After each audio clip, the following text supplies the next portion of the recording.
Toto je Suzuki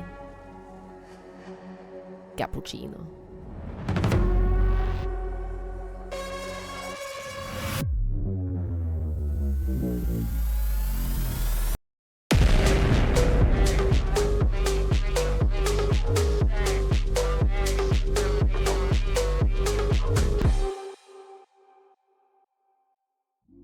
Nie je nič lepšie, ako začať deň s jemne namletou, dobrou kávou vo forme kapučína. Dnes si naozaj povieme niečo o kapučíne, ale vôbec to nebude o káve, ale bude to o jednom a asi jedinom aute na Slovensku a veľmi známom maličkom kei-autíčku v Japonsku Suzuki Cappuccino. Ako môžete vidieť, ide o naozaj unikátne auto, či už vzhľadom, alebo aj vzrastom.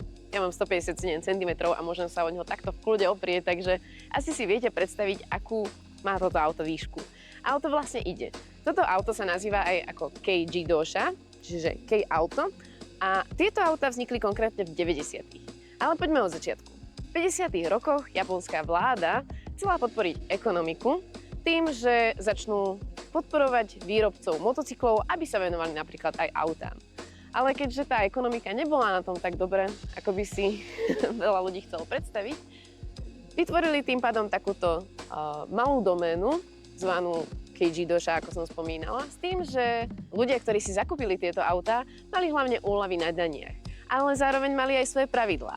Autá museli mať konkrétnu, alebo teda menšiu výšku, šírku aj dĺžku. Motor mohol mať maximálne 600 cm kubických a výkon mohol byť maximálne 64 konských síl. A teraz skip 40 rokov dopredu, už vznikajú naozaj lídri japonskej kultúry, ako napríklad Supra, RX-7, Skyline. A tieto autička trošku zanikajú. Každopádne opäť príde úľava od japonskej vlády a v podstate automobilky dostanú zelenú a vzniká práve niečo také, ako tu nás za mnou stojí, už konečne sa k nemu dostaneme, Suzuki Cappuccino. Ale čo to teda to Cappuccino je? Výroba trvala 7 rokov a v podstate ide o maličký roadster so zadným náhonom. Hoci keď ho vytvárali, premýšľali, že dajú motor do stredu, napokon sa rozhodli pre klasický motor vpredu so zadným náhonom. Karoséria je veľmi zaujímavá, dokonca by som povedala až veľmi typická na 90. roky. Vidíte tie zaoblené hrany, takisto obele svetla. Na bokoch sa nachádzajú ochladzovacie výduchy, čo je podľa mňa veľmi zaujímavá feature, ale zase pochopím vzhľadom k veľkosti. A keby ste si stále nepamätali, ako sa auto volá, tak tu máte hneď niekoľko detailov, ktoré vám to napovedia. Obuté je na liatinových originálnych diskoch, 14. A vzadu už len taká zaujímavá feature, okrem teda klasických 90-kových svetiel, veľmi ikonická koncovka výfuku. Mám chuť si ju len zobrať a naliať si tam kávičku. Veď cappuccino, nie? A ako ste si mohli všimnúť aj na začiatku, ide o trojdielnú strechu. Takže môžete mať Targu, T-top, ale aj Cabrio, alebo Coupé. Interiér je vo veľmi krásnom zachovalom stave, naozaj sa mi páči, že všetko je v pôvodnom stave a keď sa pozrieme na detail, tak naozaj koža nie je popraskaná, je veľmi stále lesklá a naozaj ide ešte o tie pravé, dobré japonské palubovky. Volant má dobrú hrúbku venca. To som sa naučila pri písaní recenzií. Musím uznať, že sedačky dobre obopínajú telo. Hoci neviem si to predstaviť vyššieho muža odo mňa. Musím oceniť priestor na odkladanie za opierkou, keďže v porovnaní s Miatou, ktoré auto je o mnoho väčšie, takýto priestor nie je. Auto disponuje 5-stupňovou manuálnou prevodovkou a elektrickým ovládaním okien. Na to, že ide o maličké a hlavne cenovo dostupné auto tej doby, tak som prekvapená z tejto feature. Je tu naozaj unikátny stredový panel, keďže nám chýba strecha nad hlavou, ovládanie pre možnosť kabria, alebo teda roadstru, sa nachádza tu, tlačením, vysunutím a následne sa strecha zasunie dovnútra. Takisto ovládanie kabínového svetla sa nachádza na takomto netradičnom mieste. A v stredovej prihradke sa takisto nachádza veľmi skromný priestor na odkladanie a páka pre veko od nádrže. Musím oceniť skromnosť tlačidiel, ktoré sa nachádzajú v tomto aute. A sú to konkrétne také okom viditeľné 3. Na výstražné svetlá, na výhrev zadného okna, čo je tiež dosť oceniteľná feature, a hmlovka. No a keby ste chceli zistiť, ako sa otvára kapota, tak si myslím, že to naplno nenájdete. Pod kapotou sa nachádza skromnúčky trojvalcový 657 cm kubický motor, ale nenechajte sa zmiasť, keďže tento motor je oturbený. Oficiálne má 64 konských síl Ale tí, čo viete, prečo žmúrkam, určite nezabudnite dať komentár. Ale to vôbec nie je málo, keďže auto má menej než 750 kg a čo sa týka krútiaceho momentu, je naozaj vysoký, plus auto točí do 8500 otáčok, takže naozaj nie je o čom.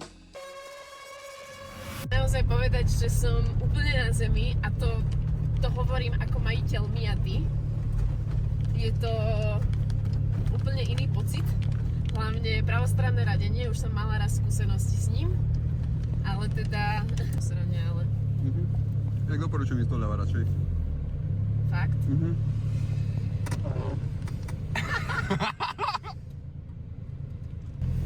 Poď.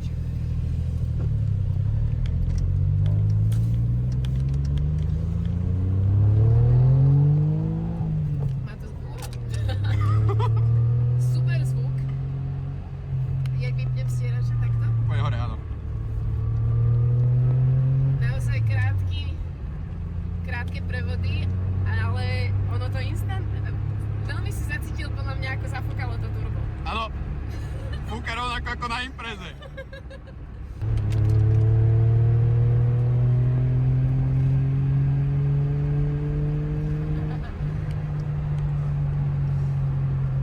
Pecka. No naozaj mám radosť z toho, že hneď ako otočíš volantom, že tam nie je až taká veľká vôľa. Čakala by som, že staršou Japonca bude väčšia, ale tá odozva je brutálna, to som vôbec nečakala. Zvuk to má perfektný.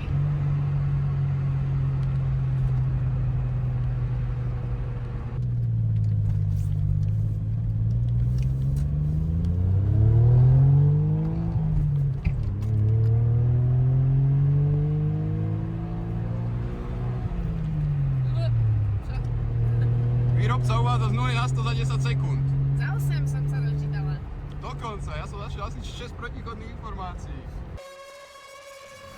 Auto som hodnotila v 9 kategóriách, tak poďme na to. Za štýlovosť jej dávam solidných 6 bodov. V akcelerácii si zaslúži iba 2, nakoľko naozaj ide o pomalé autíčko.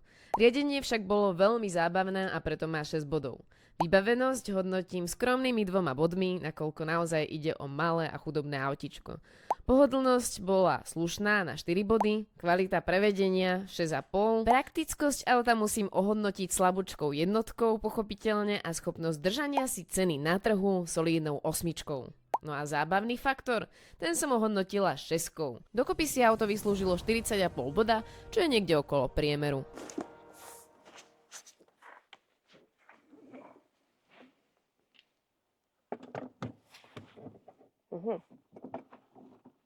Za bežných okolností by som čakala, že sa to sem zmestí. That's what she said. Som si myslela ináč, že sa to bude mestiť do kufru, ale nemestí. Som tak rád, že mám toto natočené. A kam? No. A jak? Ale veď aj to ukáž, ono. To tam musí vojsť. Aha. Jej! Keď si vymyslím vo februári, že chcem natáčať auta na budúce, tak ma zastavte. Mrznú mi prstíky. No a teraz buď múdry. Nie vnútri. That's what she said. No nezmestí sa, ti poviem. That's what she said. Hej,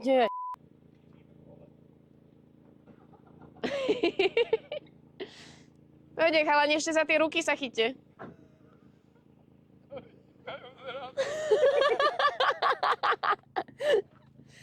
Vidíme tie ruky šmátralky, pozor, hej.